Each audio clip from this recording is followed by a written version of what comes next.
I don't like making videos focusing on anti-feminism because I don't want the men's rights movement to be about anti-feminism, but I have to address it because I'm always getting feminists say that we don't need a men's rights movement because feminists address men's issues too. But the problem is, feminists, you really don't. Because whenever it comes to talking about men's issues like circumcision or unequal pension ages or conscription or the education gap, or the unemployment gap, or the incarceration gap, the prison sentencing gap, whenever I see feminists talk about it, they don't ever offer any real solutions. And a lot of times, feminist organizations support laws that actually make these problems worse. And for example, in England, when you see things like a two-tier justice system that treat men and women differently by default, and women are automatically given more lenient treatment for the same crime just because they're women, feminists are the ones coming up with these ideas.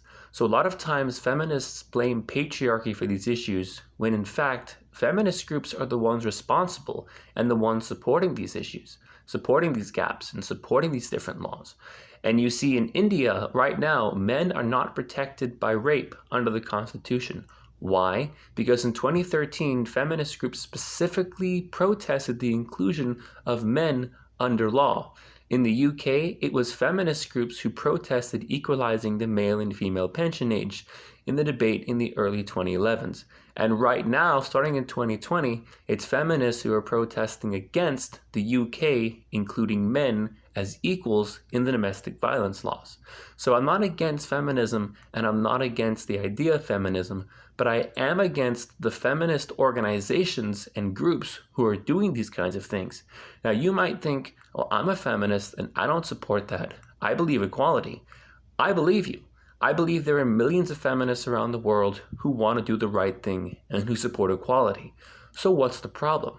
The problem are these more political feminist groups, these lobby groups, these kind of more professional feminists, so to speak, the ones who go on Twitter and social media and get millions of followers. And they say things to get attention because this honestly helps their careers. And when you start looking at what some of these more professional political lobby feminist groups do, like the National Organization for Women, look at the actual laws that they suggest and look at the laws that they shoot down. Because a lot of times MRAs, men's groups, will propose a law for equality and feminists will reject it.